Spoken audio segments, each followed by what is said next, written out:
Чуңгодағы қазақ малшылары атам заманнан бері тау сағалап, су жағалап, көшпенді тұрмыс кешіріп келді.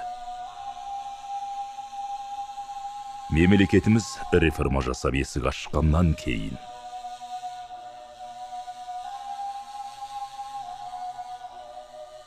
малшы қауымның тұрмысында тың өзгерістер бола бастады.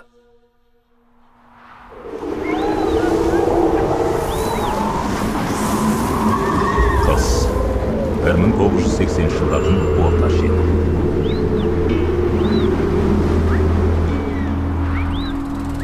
Қаржыгер, Каухан.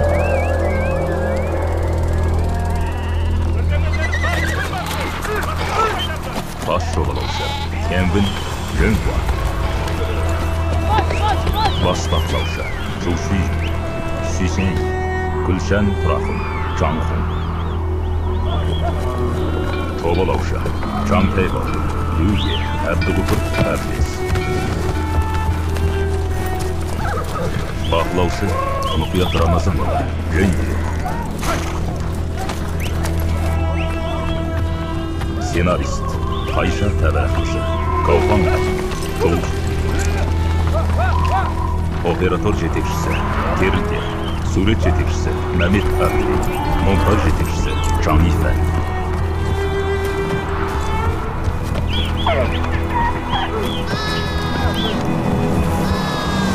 Композитор Маңлисі, Мейрамбек Ақсай. Монтаж Жәлел Әбдес, Жаңинже. Дыбыс жетекшісі Хуаңже. Қосанжар дыбыс жетекшісі Хуаңже. Әреп құрып ақылшысы атқарушы фильмдер Мақсат Қадырхан.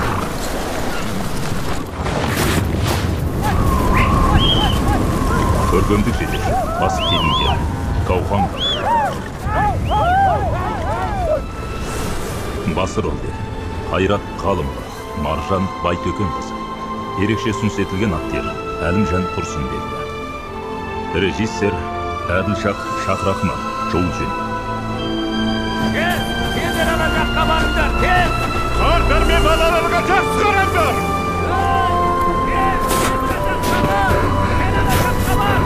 Әне бір адам жатыр!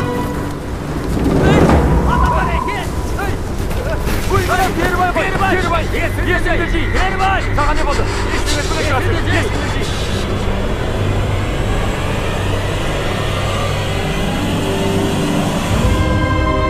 Өмір ағысында.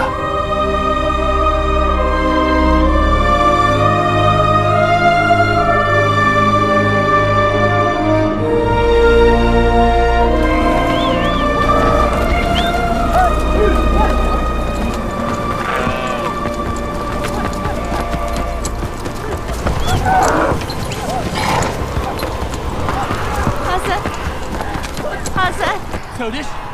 Azat. Ne oldu? Olmağım kelip barad. Tez. Tez. Attan sürüşü. Çök. Tez. Havaylandan. Aferin. Hadi tezle. Havaylandan. Hani. Keyin turlar. Keyin. Hani.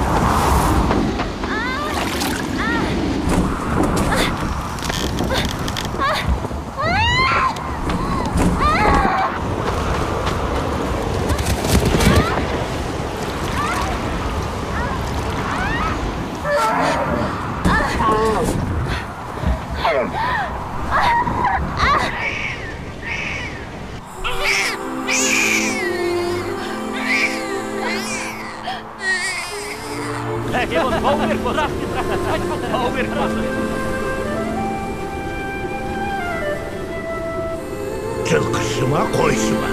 Suyunçlu çok şeker. Рахмет. Сен кіндік анасың. Баланың атын дөсің ғой. Borandı bunu tuğasın. Atın Borangıl koyayık. Maqul. Avayla. Aynalayın.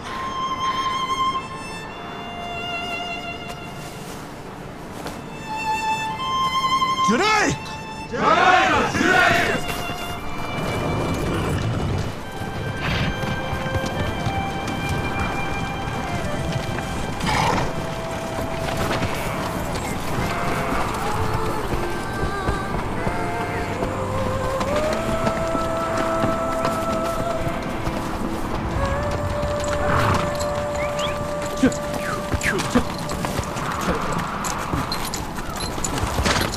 Ойпыр-ай, жер өтінен аман өтіп қой әйтеу.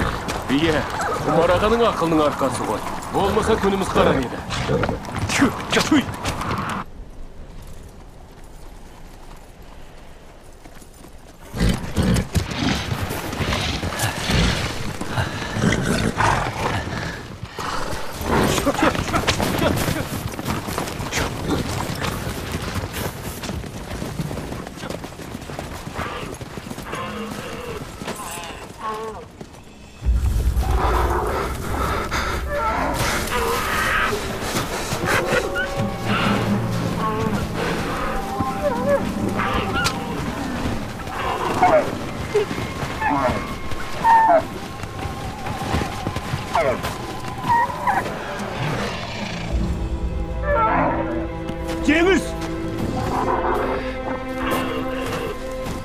Cengiz! Cengiz! Cengiz! Kasen kayda! Cengiz! Kasen kayda! Hey! Kasen kayda deyimim!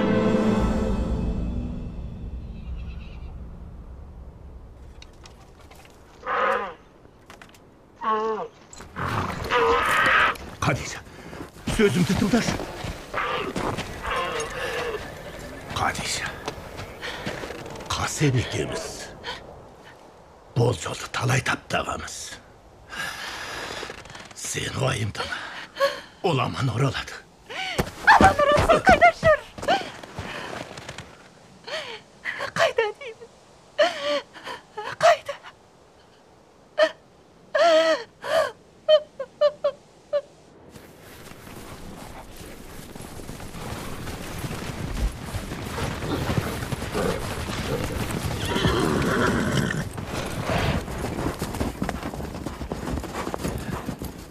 Önümüzdeyik.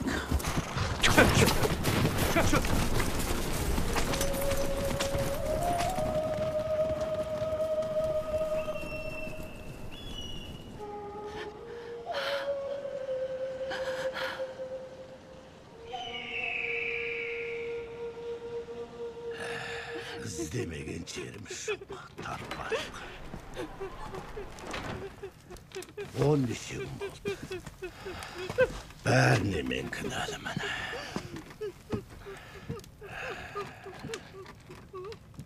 Шеше, әкем бармаған күнде де бұған бәрібір басқа бір адам барады. Бұл тосын жағдай ғой. Ей! Не деп білжіріп отырсың? Бұған мұны кісі кінәлі! Ей, балалар, қойыңдар. Мен ұрмақсың ба?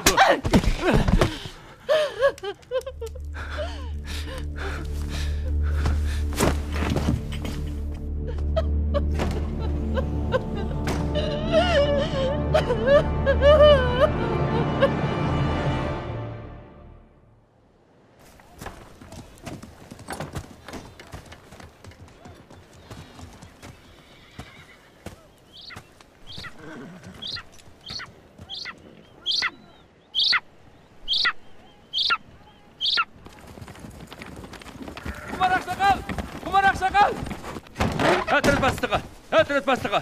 Ауылды үкімет қарлы бұрын соға тепіп тұрды. Білдім.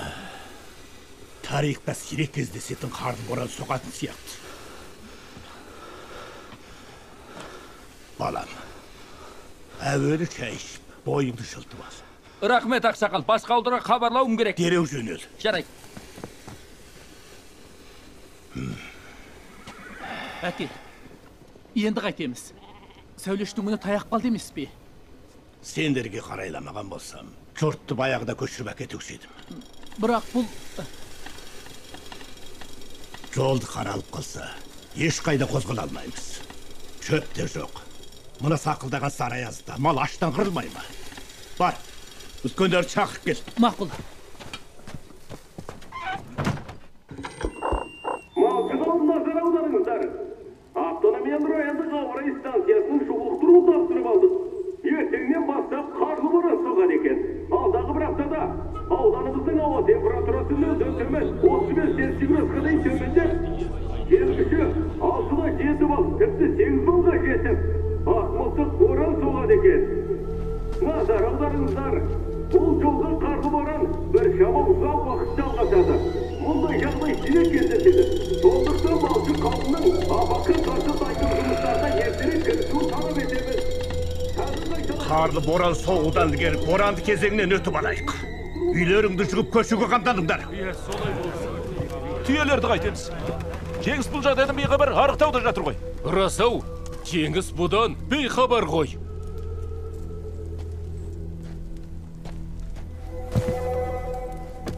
Қасен, сенен басқан қайда адам болмайды. Болмайды. Басқа біреуді неге жұмсамайсың? Ол барса мен алаңсыз боламын. Көшеміз деп.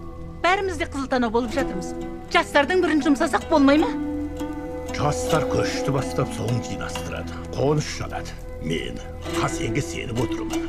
Жеңіс, менің балам, өзім барайын. Жоқ, ол көптің түйесін бағып жүр ғой. Мен барайын. Біз... Олдай, жөніп отырмайсың ба? Мен барамын.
Азат, тез түрі келші.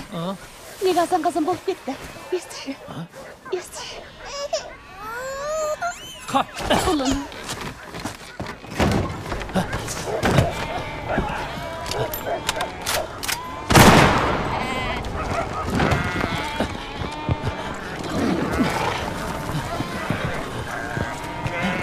Әке!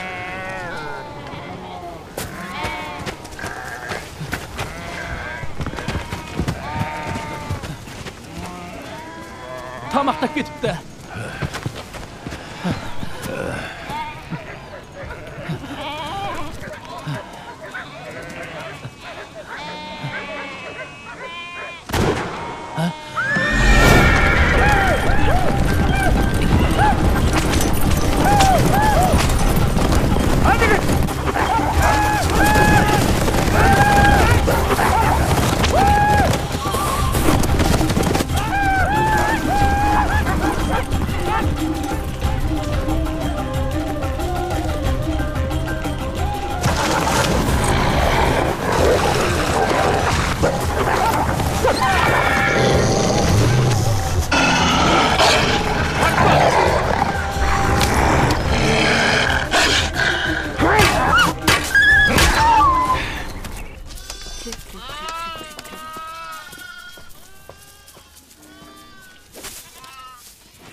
Hadise, kozlarım gülük. Malım canımın sadakası degen. Mal adamga şan saladı koy deyimsin.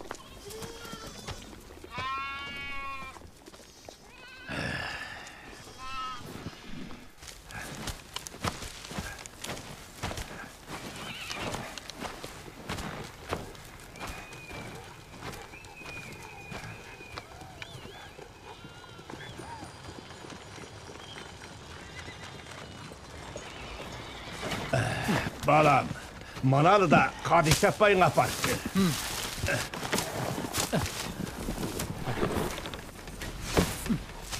Meh.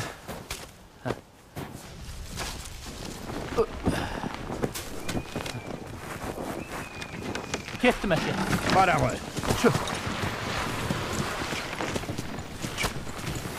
Çık. Çık.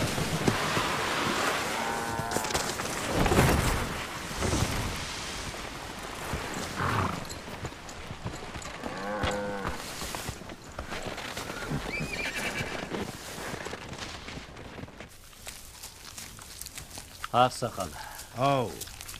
koylarınız çöptün tamırında koyar emas. Keler жыла mınarağa çöp шығат дегенге, әйте өз басымыз сенбеймін. Iya. Hazır köşkön vaq emes. Navruz ötken soň köktewlikке köşemiz. Mağul.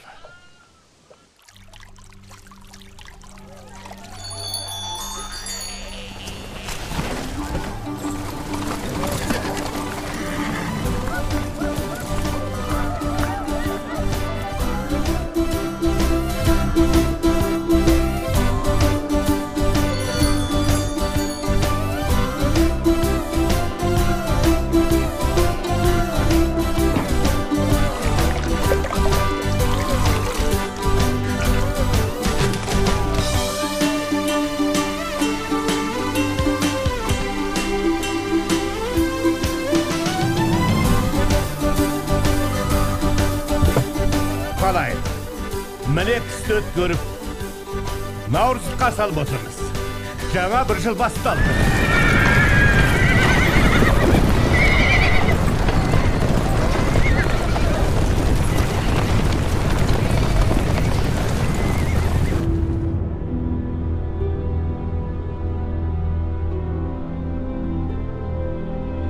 Көктем 1990 жылдардың орта шегі.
Әрекет.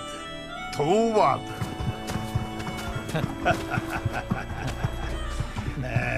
Малымызға мал қосылды. Бұл да бір қуаныш. Иә.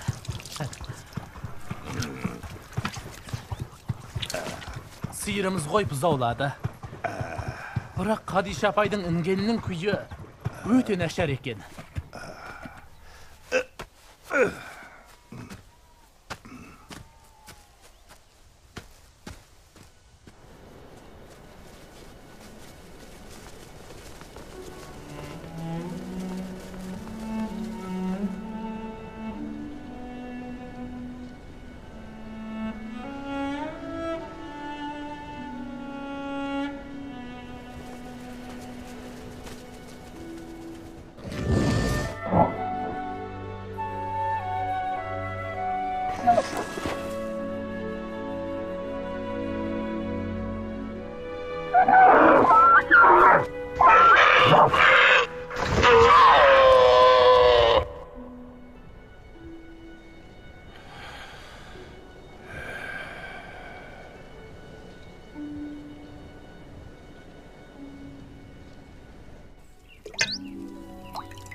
Қарлығаш шаңыраққа үйе салса, бұл бір жақсылықтың нышаны.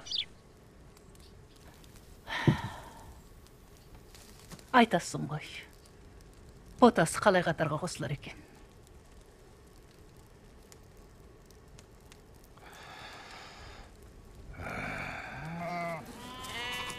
Мұнаға не болған? Әке! Қараңызшы.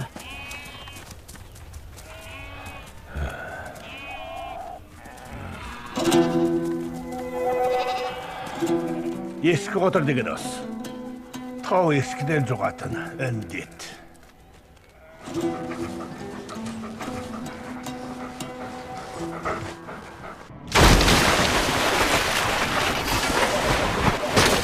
Ey, gezek bözdeki! Lan bozsun geliyordu! Bizlerdi gezek yemeğini boğa! Askmanlar! Birden salayın. Rannağa bir toğuttan soğuk aldı. Casıl Duruz, asıkmayın! Öldüremiz! Eski oturun kıyın eken. Menin koramdan da bir talay mal. Şığın bol demesi. Kıyın bol koy.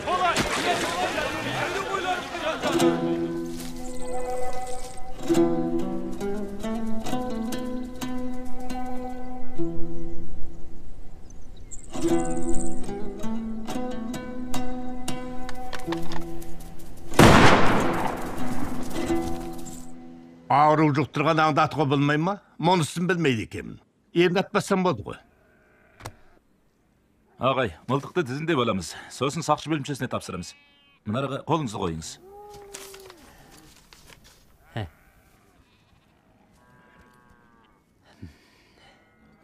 Ақсақал, белгілеме осылай. Ата бабамыздан бері мылтық ұстап келеміз. Бірақ біз адам атып көргеніміз жоқ. Бұны қой білеміз, енді аңатудың өзі заңға қайшы. Солай ақсақал, Уаң бастық дұрыс айтады. Бүркітіңізді ермек үшін ұстай беріңіз. Бірақ аңға салуыңызға болмайды. Бұл да белгілеме. Бұдан бұлай атпасам болды ғой. Алайда, бұл мылтығымды бере алмаймын. Әкемнен қалған мұра. Ақсақал, бізді бүйтіп қинамаңызшы. Осы мылтықтың арқасында жаны қалған атаң саған айтпады ма? Біздің үйдегілер сізге тәні риза. Сіз болмасаңыз, атам баяғыда.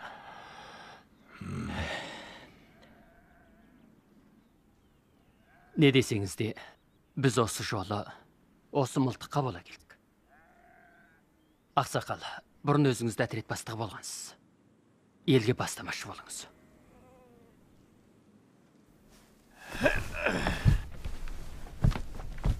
Ақсақал, сіз... Ақсақал, бұл белгілеме. Жақсырақ ойланып көріңіз. Тоғал, қамшымды алда. Sarın düşür!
Tağı ne bola kaldı?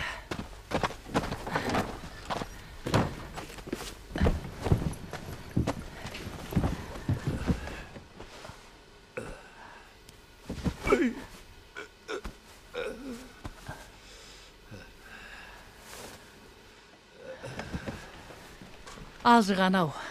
Buğununu taydırıpsın. Bunu salıda kıyın. Her şey Brahman tapınışı.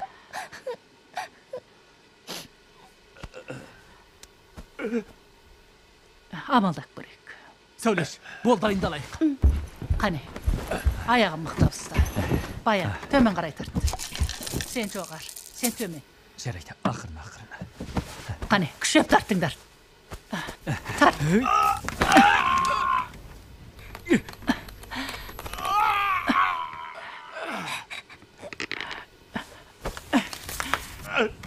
Tartыңдар.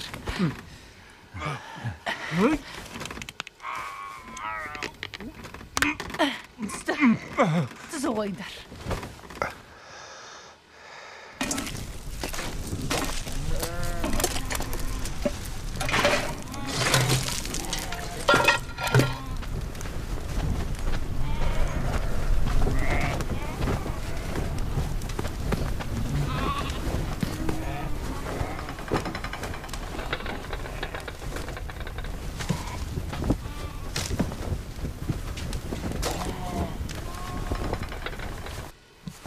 Qani, жаңа пісқаннан ыстықтай жеп ал.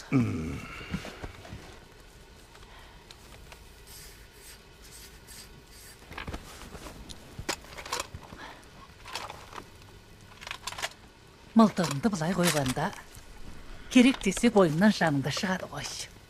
Уайымдап қайтесің.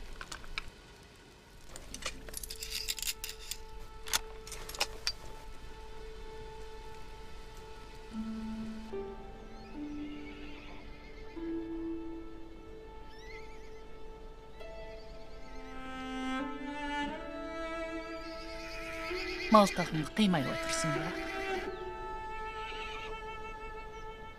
Maltığından ayrılgan erkek. Erkek olamı. Қолыңдағының бәрін сыпырып алған жоқ қой. Жүйрек ат, қыран бүркіт, ұшқыр тазың бар.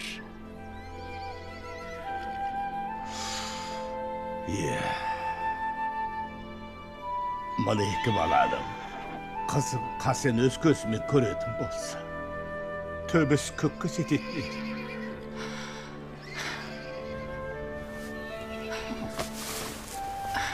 Kadişa. Кезінде, келінін босанат деп көштіге шевілдетпегенде, қарлы боранға да ұрынбас едік. Қасен де тірі жүрер еді. Elias! Бер кел. Мә? Әже? Жүр, қайтамыз. Мақұл.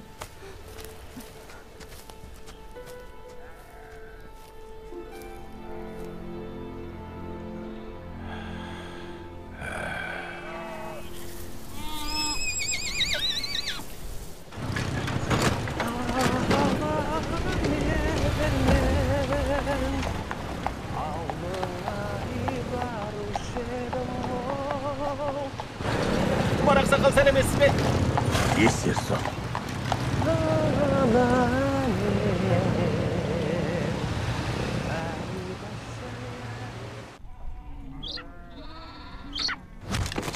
Çöp bolmagan soň sıyırda su alıp gitedi eken. Çaylık süt de yok. Iye, қазір жайлауда адам да көбейді, мал да көбейді. Қой өткен жер ұстарамен қырғандай тап-тақыр болып қалады екен. Bala gezinde çöp beli vardan giretin. Hazır çağın çıkıp jatır. Yamartının asığına vardım. Bıyılgı su, mol görünür. Endi köşpeytin bolsak, ötkölü vermeytin siyahtı. Kozlar uzak жүріске шыдамайды. Саулықтында күйі шіркін ай емес. Жайылында шөп болмаса, алысқа барып жайсақ болды ғой.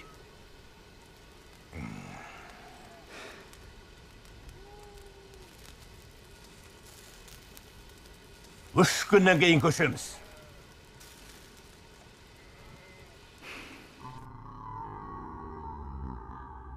Ескі жұртым, есен бол. Амандықпен оралайық.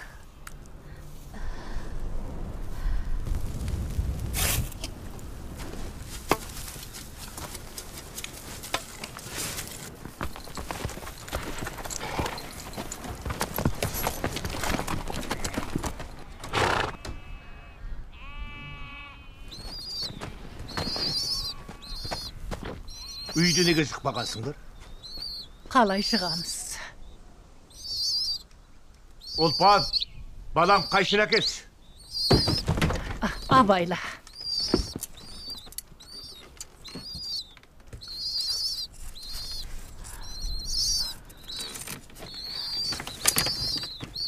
Elias, Ау, mınanı mamagaşka göçüreyim. мақұл. Болады.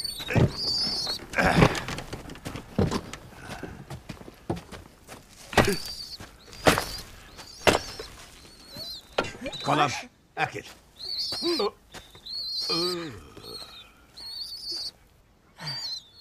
Әсілі, балапандарын шырған соң көшеміз ғой деп ойлаған. Енді көрім болды. Bayan, duman, tezletinler, köşemiz. Біз кеттік. Тастап кетті демеңдер.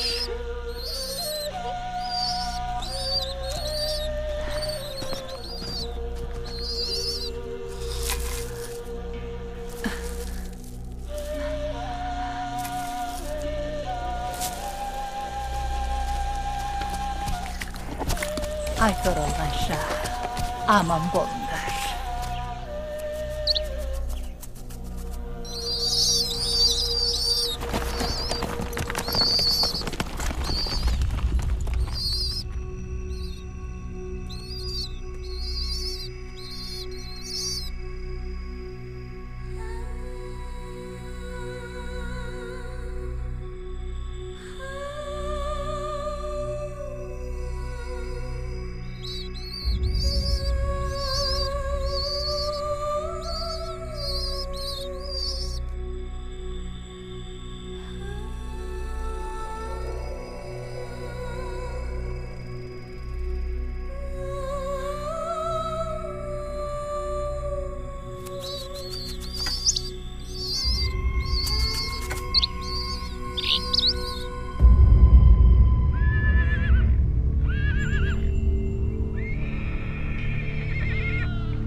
Hayat kokta! Gel! Abayla! Abayla! Abayla!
Kerim'sin.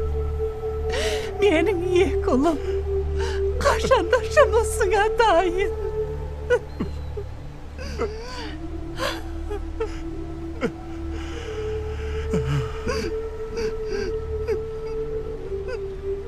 Жүрейгет.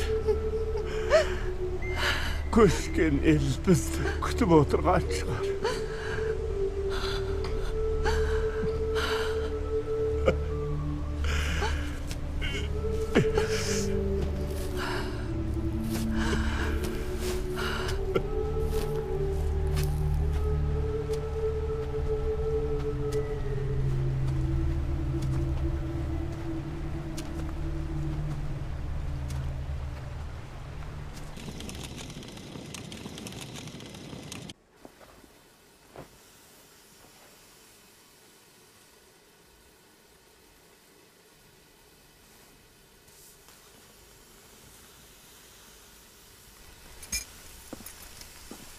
Ата, siz de жатыңыз. Әлі ерте қой. Мына жүгенді майламағалда ұзақ уақыт болған екен. Балам, Ау, ата. мен де қартайдым. Сен енді... Атасын күту келінің борышы ғой. Осы шаңырақтан кетпеймін. Десе де, жыл бойы ат үстінде көшіп қонып жүріп, тозып кеттік. Тозып дейді. Тозған несі. Көшпесек, малды қайда бағамыз? Қаладағылардың күні рахат екен. Ұлпанның айтуынша, ана Тербай неше жылдан бері тиек-терсек сатып, қаладан баспана сатып алыпты. Келіншек шайхана ашады екен. Баласының оқуына да қолайлы екен. Ата бабамыздан мал баққан адамыз. Біздің орқымыздан саудагер шықпаған. Онда Боранқылдың күн не болмақ? Ол да мал соңына салпақтай ма?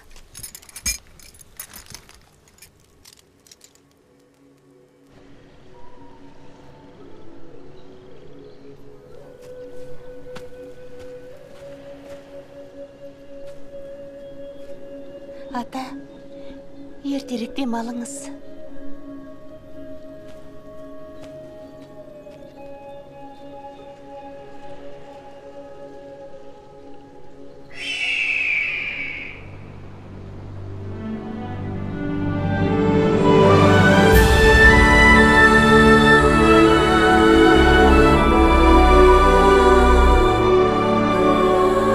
Жаз 2000 жылдардың орта шені.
Qanjaqsızlar?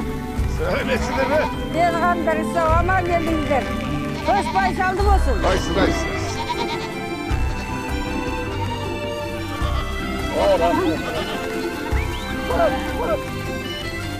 Oy rahmet. Jollarınız olsun, aman barınızlar. Başsıdaysınız. Al bırak. Amaçlıkla gezgin. Al endi, aytqanlarınız olsun, aman barınızlar. Gel. Dur çarp bilek.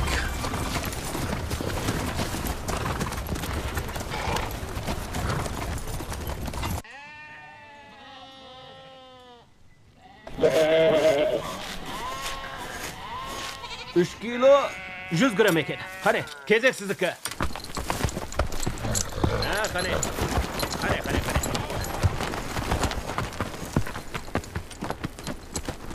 3 kilogram. Hay Terbay, böreğinin kalksın desin, seni nasıl basadı? Yengbekten besem canımdı kalay bakalım. Akşa tapsam boldu koy. Hani geliniz. Özünün ne isteyip жүргеніңді білесің бе? Renjimeyiz Şaksakal. Aksakal, bir qarаңыз. Kәрі koydun етін ешкім жемейді. Солай шығады? Ал, atan серкенің төбетін 5 жыл тарайтын болсаң байыпшыға келмейсің бе? Ақша тапсаң, дұрыс жолмен тап. Ой, ақсақал. Сіз өзі қайдағын айтып тұрсыз ғой. Мен қазір мына жұртты баю жолына бастаймын деп тұрмын, солай ма қалайық? Жарайды, онда өз шаруамызға кірісейік. Бір-бірден келіңіздер. 3 кило 300 грамм, асықпай келіңіздер. 2 кило 300 грамм екен, қане. Енді сізге кел.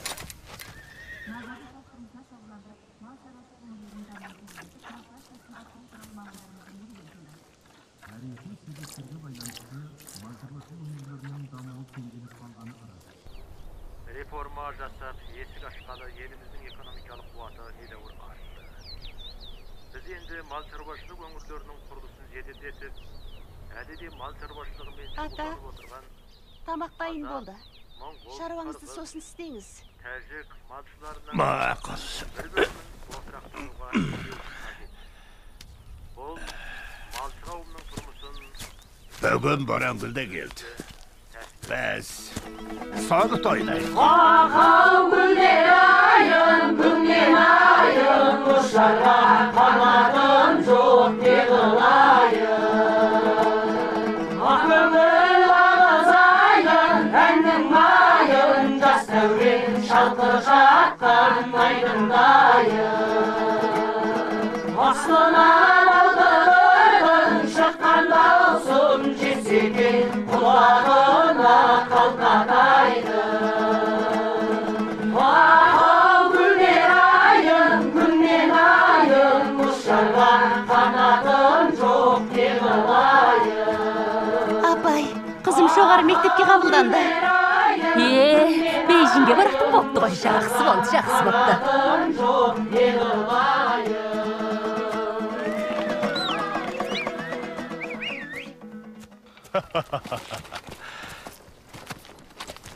Ата, Hop. Balam. Mana yer toqumda. Sağan ardam жасаттым. Жоғары мектепке аттанасың. Борангүл. Кінді кес кір жуған жеріңді. Мына атыңды есіңнен шығарма. Ат үсті әулие деген сөз есіңде болсын. Ата, сөзіңізді ұмытпаймын. Рахмет сізге.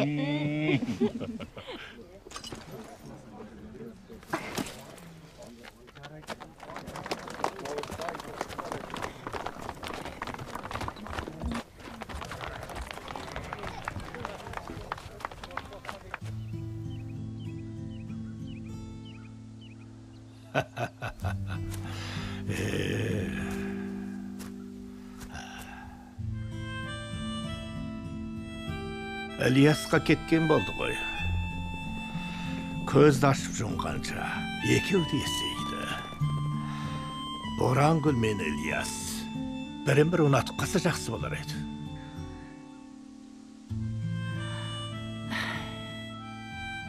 Ер көздерінде ғой. Сен екеуінің істе кейлік.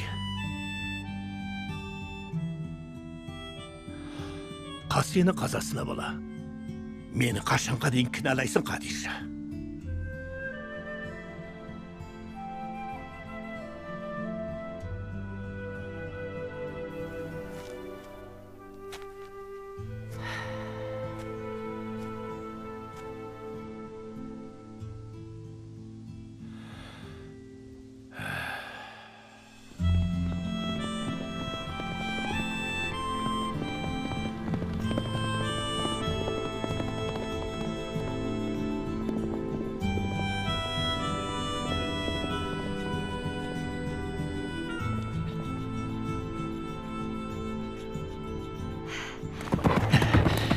Азамат емес екенсің. Менен неге қашқалақтап жүрсің? Жігіт болсаң келер жыл тағы емтихан тапсыр. Мен сені мектепте күтемін. Мен оқымаймын. Шоперлік үйренемін. Болашақтағы көлігім әкемнің жылқысынан да көп болады.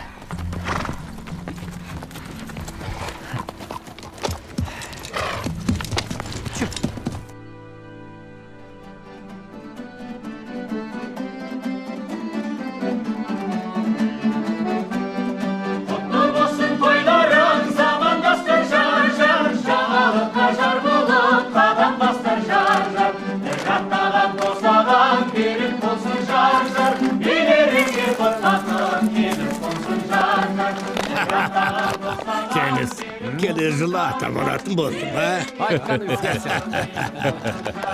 Тілеуілішек. Жылқышыны жақсы көресің бі, жоқ әлде қойшыны жақсы көресің бі? Бәрі де ұрпақ қой. Адамдарың екі жас, құтты болсын жар-жар. Ауылдаудың кезегі, құтты болсын жар-жар. Ата-ананың үмітін ақтаңыздар жар-жар. Махаббатты мәңгілік сақтаңыздар жар-жар. Ата-ананың үмітін ақтаңыздар жар-жар. Махаббатты мәңгілік сақтаңыздар жар-жар. Махаббатты мәңгілік сақтаңыздар.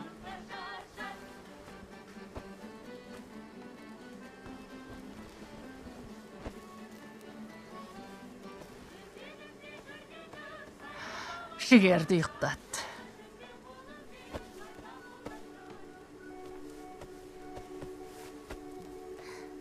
Мақұл апа.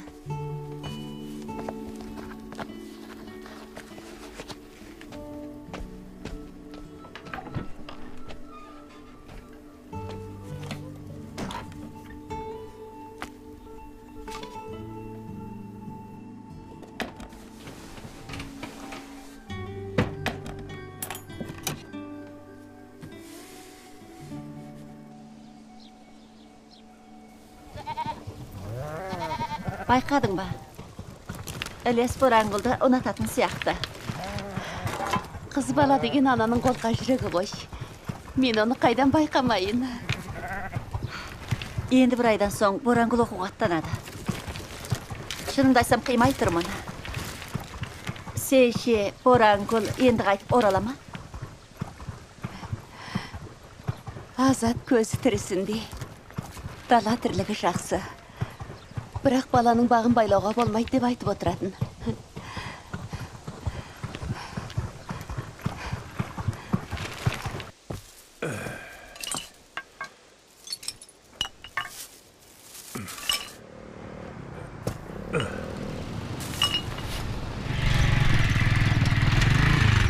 Ақсақал, амансыз ба? Амансың ба, балам? Қайтып келдің бе? Иә. Ақсақал, тапсырған нәрселеріңізді міне ала келдім. Рахмет, балам.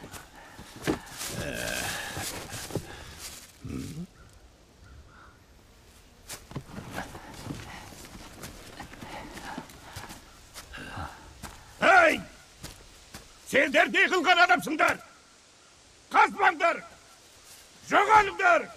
Жоғал деймін! Қазір Құрчөп пен Ақжүректің қаны жерге тимей тұр. Осы нәрселерді Терібай сатып алады дейді. Жап жақсы жайылымның қос қопасын шығарды. Ақшаға қызыққан адам жолдан таяды деген рас екен. Міне, көрген шығарсың. Нағыз түбіт деген осы. Не деген әдемі? Мынаның бағасы қанша? 2000 yen.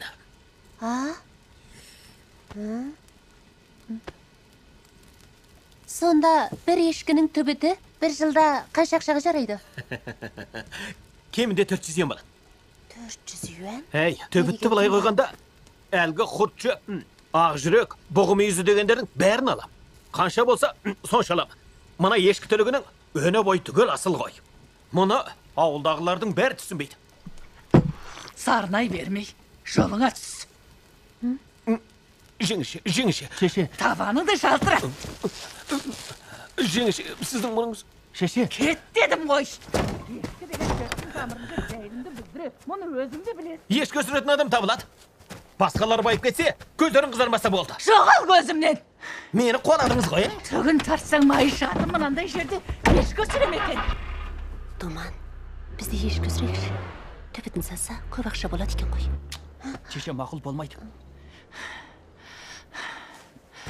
Айна! Айна!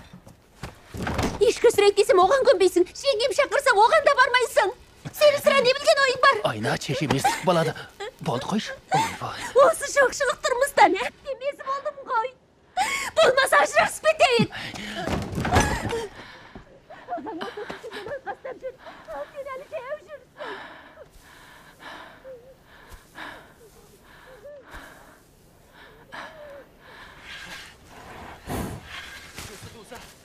Жүзі сассаң, қойың әсте мұң болмайды. Қой баққаннан бір қой, әпте мез болдым. Қазанда болмаса, қасыққа өкпелеме деген. Біз осы таудан айырыла алмаймыз. Бәлкім таусаған жарасар. Ал мен бар ғой.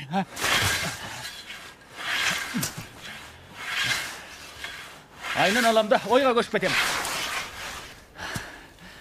Ойға дейді. Сонда не істемейсің? Қайнағам шекарада серттестік ашқан. Көмекші керек екен. Сонда барып істеймін. Қойды түгел сатамда. Мен де шекара саудасымен шұғылданбақшымын. Сауда дейді. Ебің бар ма? Аға жеңгеміз бар. Үйрене жүріп істемеймін бе? Онда шешем қайтеді. Шешемнің мал мүлкі сенікі болсын. Болмаса, сен көшіп кел. Не болмаса, шешемді көшіріп ал. Болмайды. Сен үйдің кенжесісің. Қара шаңырақтың иесісің. Сен бүйтіп маған көсемсімей-ақ қой. Мұндай ата салдың құрық болсын. Егер мен көшпейтін болсам, Айна ажырасам дейді. Сонда разы боласың ба? Ей, не деп оттап тұрсың? Менің шаруама араласпа. Өз жөніңді жөндеп ал.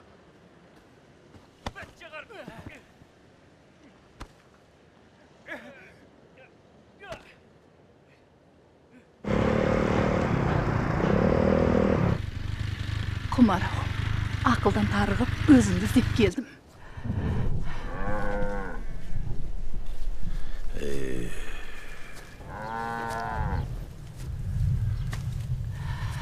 Ұлы мен келін ажырасыпты дегенді естіген шөлгенім артық қой. Балаңды алған бетіне қайтыра алмайсың. Ажырасуына болмайды. Басқа бір шара табайық. Думан 40-қа келсе де, бос белбеу болды. Қалаға барса, жанын қайтып бағады. Мен жігердей кезімде әкемнің мылтығын ұрлап алып шығып қоян ататынмын. Думан азамат жігіт, жаным бағады. Десе де. Атайын алып қазығын табар деген. Ол қайда барар дейсің?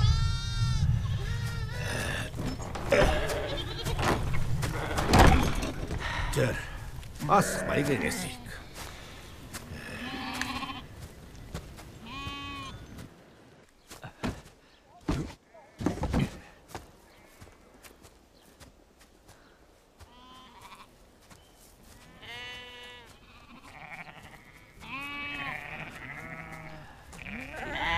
Yes, мынаны ал.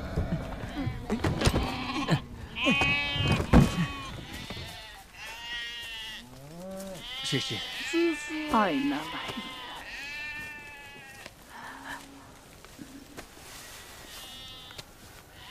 Шеше, айыпқа бұйырмаңыз. Балама.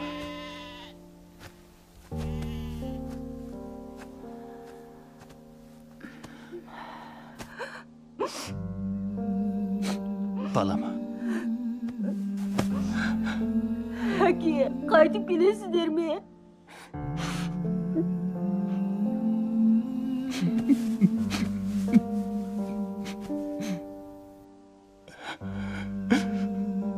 Келем.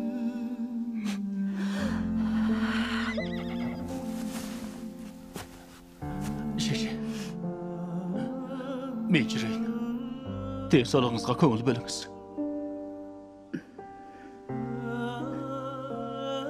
Мен кеттім.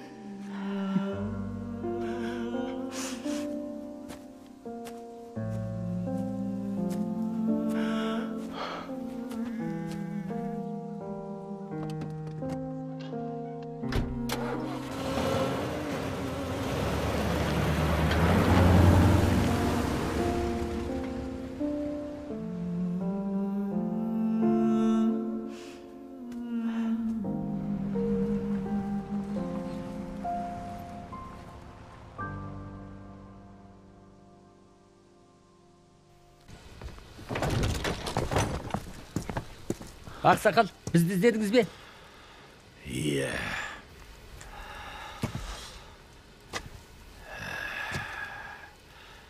Ешкі құмалағы сор болады.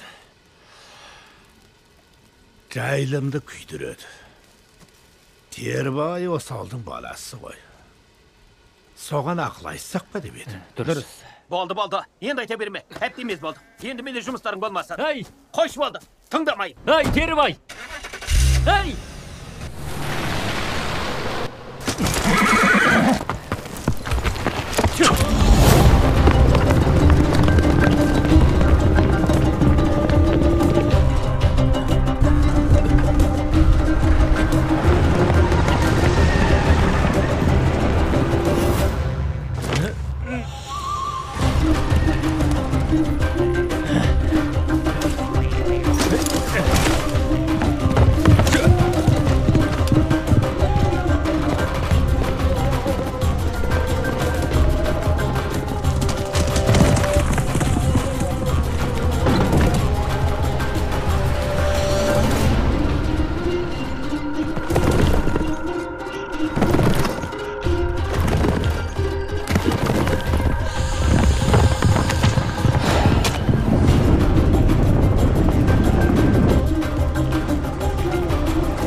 Айналайын ағатай-ау.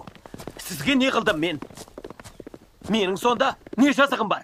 Заңға қайшы келген жерім бар ма? Әйтеу сіз менің қырсауымнан қалмай қойдыңыз.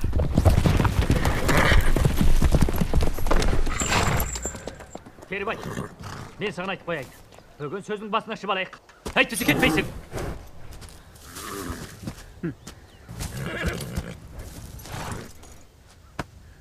Балам, ата-анаңнан ерте айырылып, ауылдастардың қамқорлығында ер жеттің.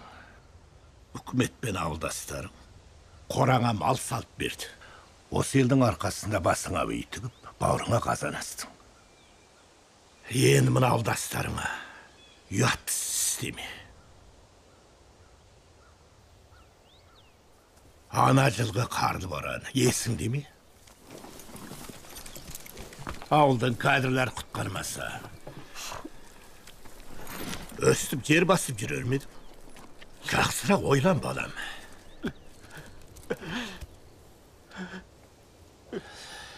Басқалар не істесе, онда менің жұмысым жоқ. Ал сенің бұндай қадамға баруыңа болмайды.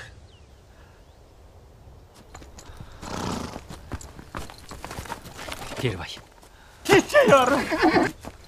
Саудар мен істемесем де басқалар істейді. Мен істесем неге болмайды екен? Менің де бағаты қатын балам бар. Соларды асырауым керек қой.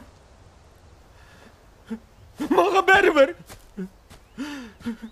Жұрттың маған істеген жақсылығын мен есті ұмытпаймын. Бай бір жұттық деген сөзің маған астан 20 жылдың алдына түсінген. Күндіз-түні шарқылағым жастыққа тимей, қой соңынан қанша салпақтасам да, сол қойларымды қарлы бораннан аман алып қала алмадым. Сенші, мінгерің тозығы жеткен мотоцикл, соған мәз болып жүрсің бе? Ал сенші, сенде не бар еді? Мынандай көлігің бар ма? Сатып ала аласың ба? Көлік! Көлік!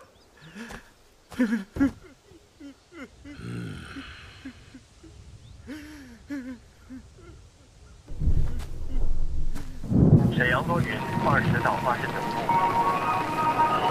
天气晴的。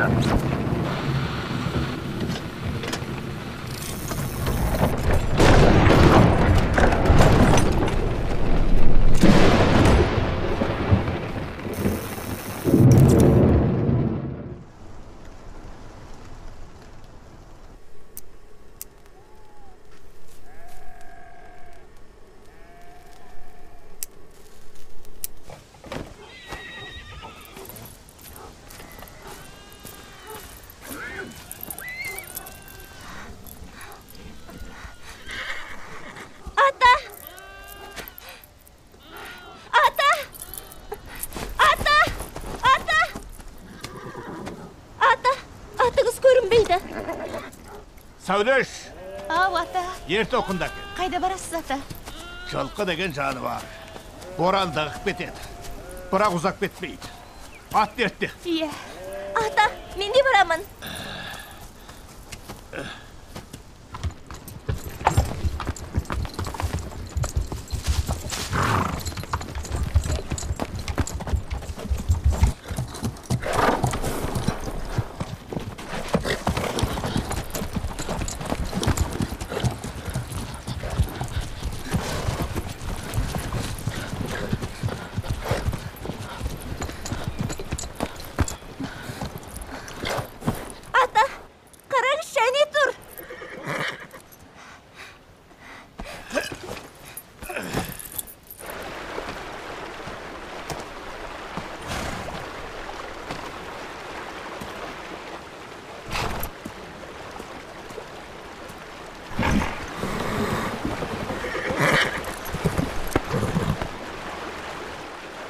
Boran malsızға кететін болды.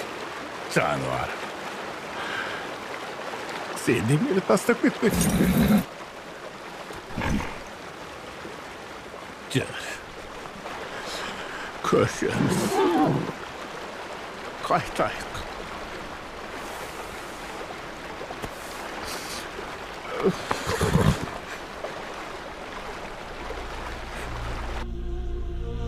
Köşkünde yolumuz oң bolsun. Keler жылы ақ бол болсын. Қане. Ай, балалар. Сындырып.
Көз 2010 жылдардың орта шені.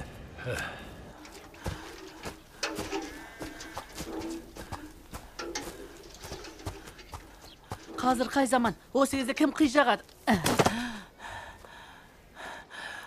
Шегер, келе ғой балам. Сонда да ағаш кесуге болмайды. Ағаш болмаса, құста болмайды. Құс болмаса, шегіртке қаптайды. Шегіртке көбейсе, шөп өспейді. Өзің айтшы, шөп өспесе, біз малды қайда бағамыз. Амансыз бата? Amansın be sırağım. Келдің бе? Ey, otur. Қане. Жылқыларыңды қайттың. Arıqtauға апарып тастадым. Қаймын, көңілің күтті сияқты ғой. Көңілім құлазый бергенсің. Әңгімелесейін деп келдім.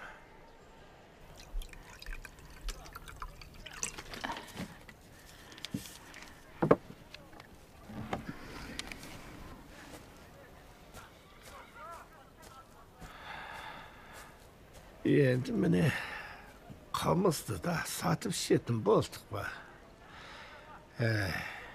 Баяғы жас кезім деп жүрсің бе? Осы қаладағылар да қызығы. Жердің көркін тамашаламай, сатып алған емес. Қанеки келіңіздер, мұнда сылдың бәрі бар. Қанеки келіңіздер, көпшілік қанеки, бер қарай келіңіздер. Сіздерге таныстырып қояйын. Біздің мұнда бар ғой. Мынадай құрт шөп деген дәр шөп бар, Бұл шөптің дәрілік құны ерекше жоғары. Мұны сіздер қаладан мүлде таба алмайсыздар.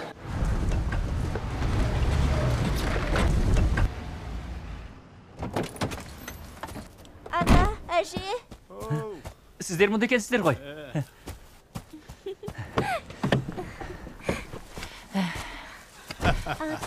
Атаңды көрдің бе? Атаңа бара ғой. Aman ese жүрсіңдер ме шырақтар. Аманбыз. Әжеңе бар.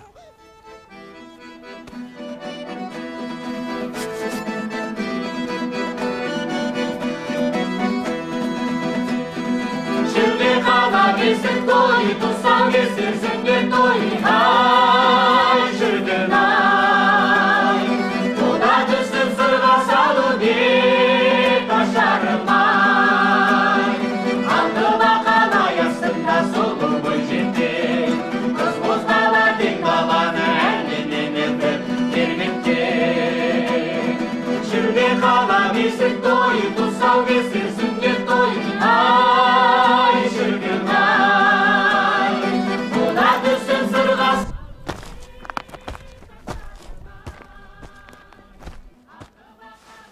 Sında solu boycetti, kız bozkala dik babanı elinden öpüp girmekte. Сонша уақыттан бері телефонда соқпадың. Ал мен соқсам алмайсың. Күн көрсін, тәуір шығар. Болады еду. Сөп сүйкімді қызың бар екен ғой. Ол бала айнадан туған жоқ. Біз ажырасып кеткенбіз. Онда баланың шешесі неге келмеген?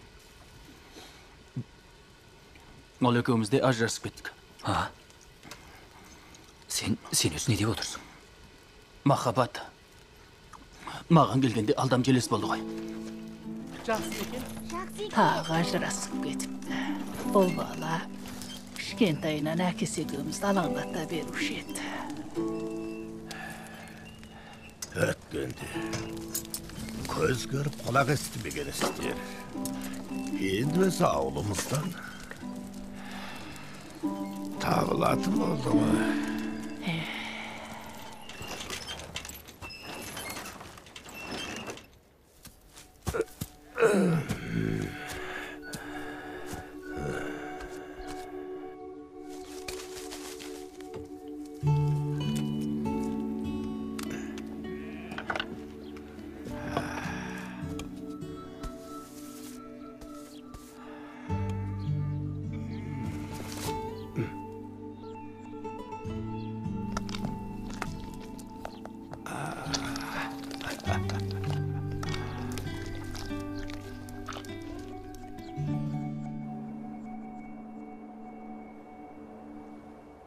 Уаң бастық, чай ішіңіз. Ақсақал, қазір үкімет қаржыландырған отырықтану түйіні де салынып бітті. Суда, электірі де, жолы да дайын. Керек десеңіз емхана мен мектепте бар. Ақсақал, тұрмысқа қолайлы болды ғой. Көшкен әрине жақсы ғой, мұны білем. Жайылымды қорғаған дұрыс. Сонда бұған басқа шара табылмады ма? Ең жақсы шара осы болып отыр.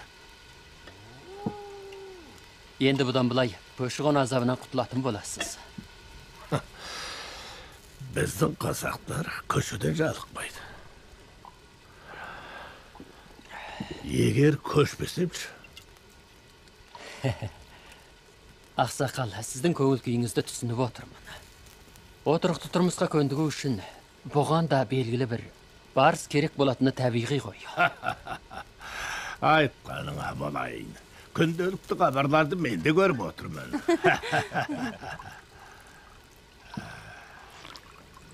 Қайтарылған егістік жерге орман отырғызу, жайылымды тынықтыру экологиялық өркениет құрылысындағы басты міндет.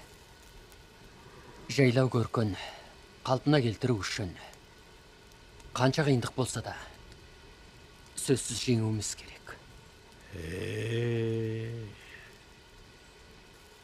Маған бір тілім жер беріп, оған көгені сегіп, сат демексің бе?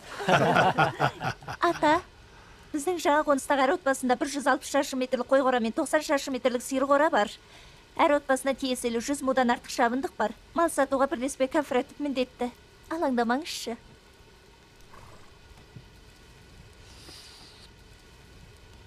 Ата.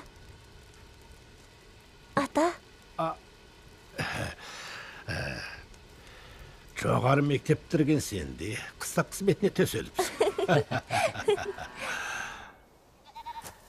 Не дейсің?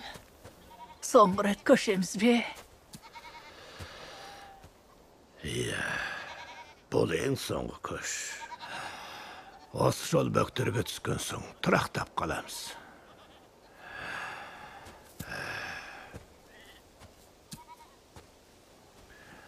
Енді ойласам бұл дүниеге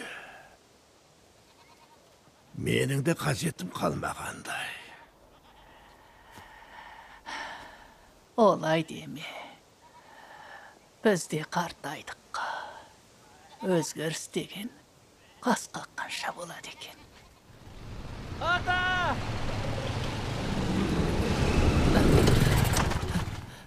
Ата, амансыз ба? Не болды қарағым, асықпай айт. Атыңыз... Атыма не болды? Атыңыз мал болатын емес.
Kərlik жетті саған, қарттық жетті маған.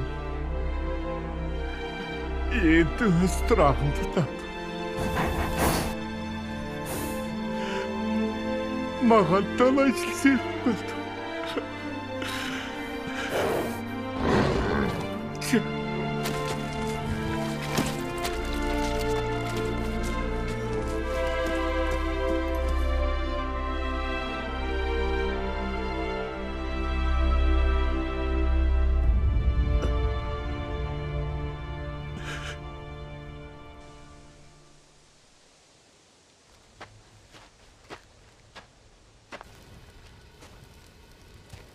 Қайт.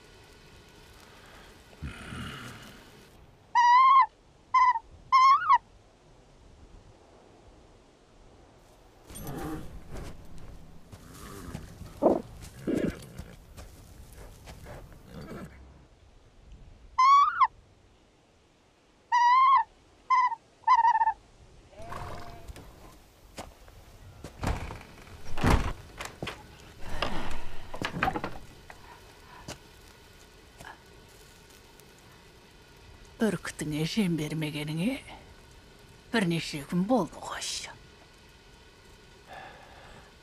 Ашықтыра берсең жирғып, өз жемін тауып жейді. Бізбен бірге бөктерге барғаннан Осында қалғаны жақсы.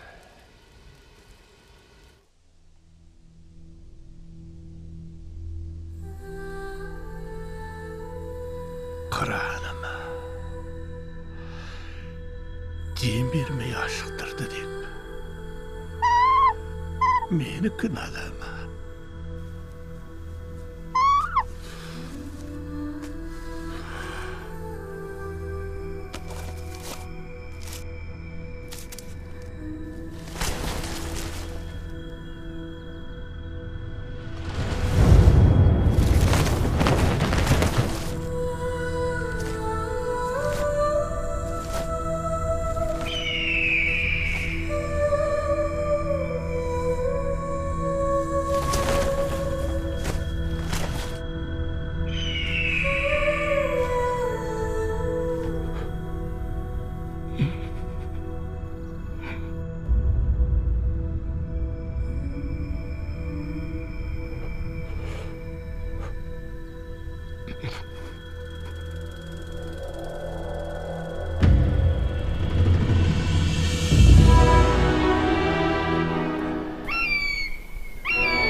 Ата.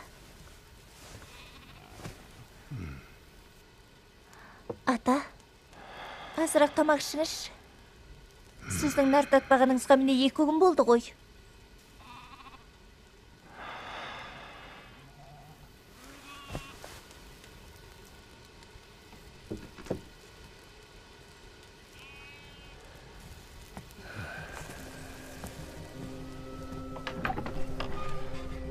Құрдас-ау, бүркітке де сонша қайғырған бар мекен. Ұзындығын тіл қатпай отырып балалар далаңдаттың ғой. Өйтіп өзіңді қинай бермесен қайтеді, а? Ойлаш өзің, жаңиге көшкен деген жақсылық емес бе? Маған салсаң асығып отырмын. Сонша жабығатындай не болды тәйірі?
Ата, сіз іздемеген жерім жоқ.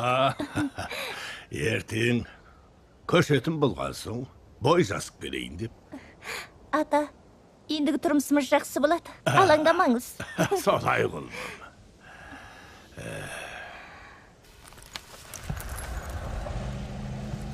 Ата,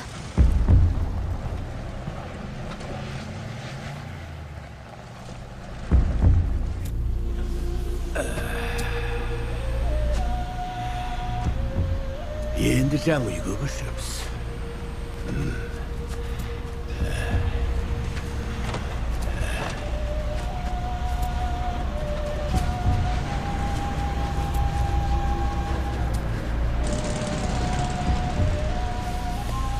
Баян, Ау. ат та кел. Ата, ат төгіліп отырыңыз. Жаңа қонысымызға 3-ақ сағатта жетіп барамыз. Думан, әкеңнің қамшысын алып кел.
Аударма қызметкерлері.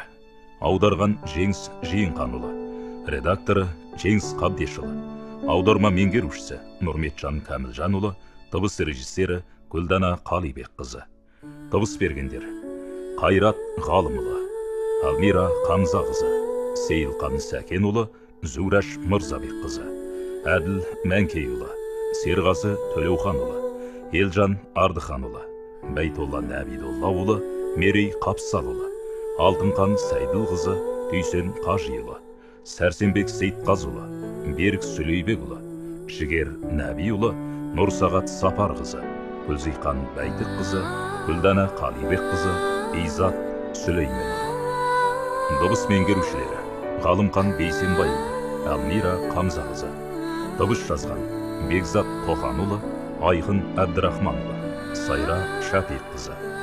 Кірістірушілер: Мұқият Рамазанұлы, Бекзат Тоқанұлы. Техника меңгерушісі: Асқар Әбдірешит.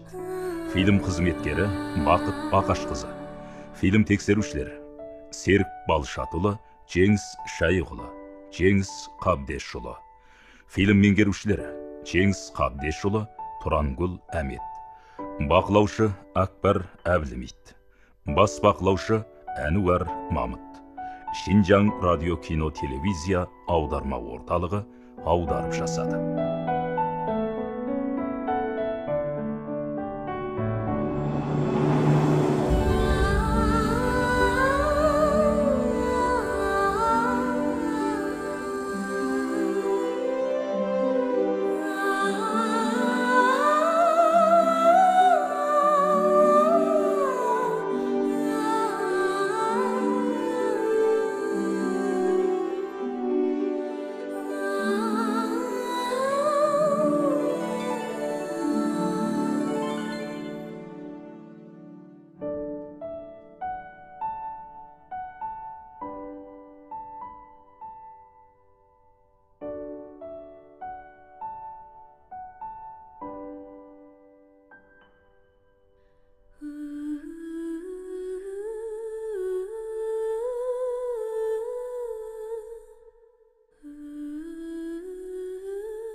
Бұл фильмді Чунго Коммунистік партиясы, Шинжаң Уйғыр автономиялы райондық партком үгіт бөлімі, Шинжаң Уйғыр автономиялы райондық ақпарат баспасөз, радио, кино, телевизия мекемесі, Тяньшан кино студиясы бірлесіп кескінге түсірді.